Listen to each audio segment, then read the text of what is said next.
life there are many phases where we feel that we are depressed, we are lonely, and when everybody is against us and there is no one to, guide us or talk about it.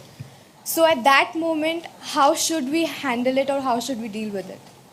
See, this is an unfortunate condition that a whole lot of human beings are in. In their experience, in their personal experience, life is like me versus the universe. Being in competition with the universe is a stupid thing to do. That's not a competition you must get into. Hello? Me versus the universe is a bad competition to get into. Would you also agree with me? So, this is why yoga does not mean twisting and turning your body. The word yoga means union. Right now it's me versus the universe. This is just your psychological condition. This is not the reality. Even when you feel utterly lonely, are you still breathing? So you're transacting with the world, isn't it? Yes? You only can't get along with the people around you, but the atmosphere is okay with you, food is okay if it tastes good, water is okay. You have transaction with the world, isn't it? Your existence is constantly an engagement with the universe, but your mind becomes against the universe. If you create a psychological condition that you're against or you're in competition with the universe or the cosmos, obviously you will feel crushed for small things. Little things will crush you. When I say little things, maybe you failed your examination, maybe you got thrown out of this university, maybe you got fired from a job, maybe somebody ditched you, maybe something else like this happened. These are all small things between life and death.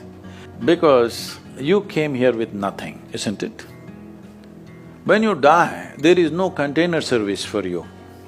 You die with nothing. In spite of that, most people have turned their homes into warehouses. Most people are carrying such a huge baggage on their head, as if they're carrying the whole universe on their head. This is their own psychological condition. Your thought and emotion is what you're talking about, right? When are you going to figure out how to handle your thought and emotion? Not hers, not hers, not his, yours. When are you going to learn how to handle my thought and my emotion? At the end of your life? The only problem really with life is just this. Most human beings have taken themselves too seriously. They don't understand. You've seen on the computer screen these pop-ups? Yes. You are a pop-up on this planet. You pop up for 2 seconds and pop out. No, you must see, countless number of people like you and me have walked this planet. They were also big people. Where are they? All topsoil? Topsoil or no? Unless somebody, your friends decide to bury you real deep, fearing that you may rise from the dead. There have been such instances. Or maybe you're planning to go to heaven. Hello? Anybody who talks about a place other than this place as a better place than this is a crime against humanity. My fundamental work is to destroy all heavens so that people will learn to live well here. All these idiots who made a hell out of themselves, they want to go to heaven. They made a mess out of this place and then they want to go to heaven. I am asking you, do you have any proof? Do you have any proof that you are not already in heaven and messing it up? Do you have any proof? You're already in heaven, making a mess out of it. Yes, simply because you are not even learning how to handle your basic faculties of thought and emotion, isn't it? Your only justification is, everybody is like this only, that's how it is in a madhouse. That is how it is in a madhouse, only a doctor looks crazy. So when are you going to handle it? Slowly, at the age of 60? I'm asking. When will you learn how to handle my thought, how to handle my emotion, how to handle my body, how to handle my chemistry? When are you going to figure this? At the end of your life? Because this culture has grown. When to do spirituality means when you're 70, when you're no good for anything else. No, at the earliest possible time, whatever is most profound about you, not about heavens, about this life, everything that you need to know, you must know soonest, isn't it? Only then you will live a sensible life. Okay, if I tell you a joke, you won't get offended. Because this is the most serious crowd I've ever seen in the last few years. How many of them are journalism? Most of them? Okay.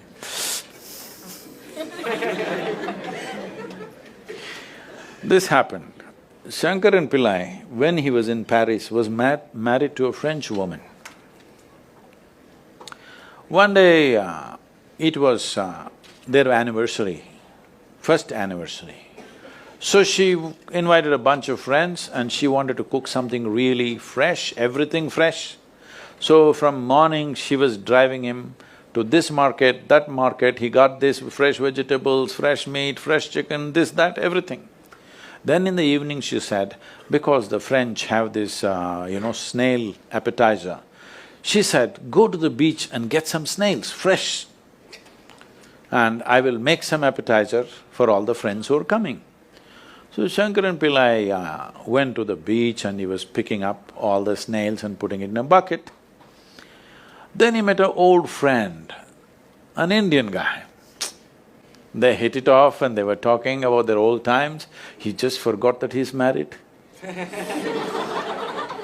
You know, when you meet old friends, it happens. And both of them went to a bar and they had a few drinks and he just forgot. Then he realized, then the snails were just climbing out and one snail fell out of the bucket. He realized, oh my God, I'm supposed to take these snails, my wife, French wife, she's waiting. So he said, I need to go, and he went. By then it was already very late. He went, he knew it's not going to be pleasant. So he came near the house and spilled all the snails on the ground, threw away the bucket and went and knocked on the door. The French fury came. He turned back and said, come on you guys, we're almost there, come on, let's go.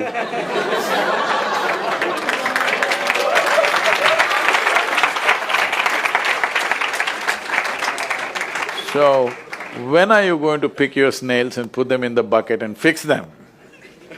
Huh? Your problems, you must fix them, isn't it? These are not problems.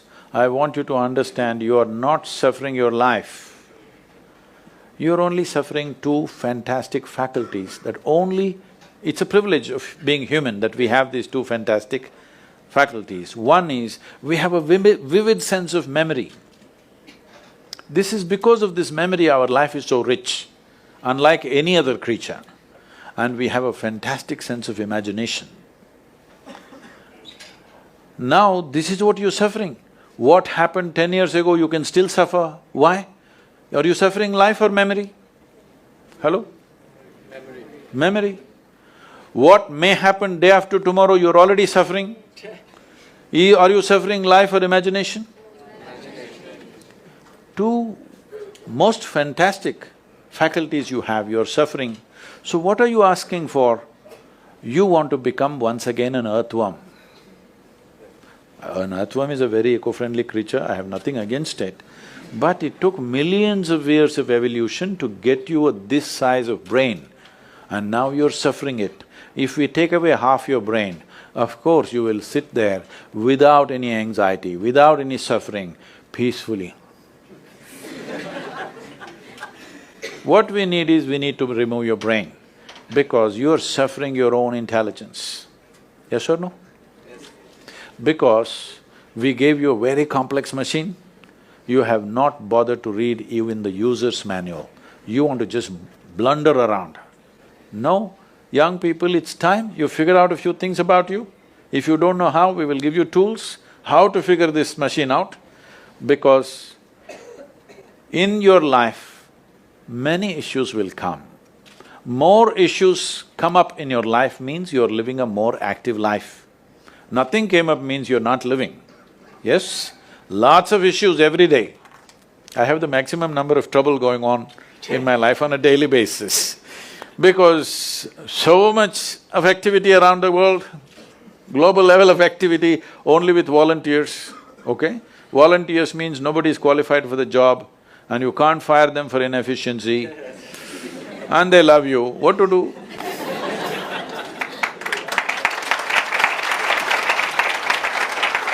This one thing you must fix, that is, in your life, you are not the issue, okay? Whatever the issue, we'll do our best, but this should not be the issue.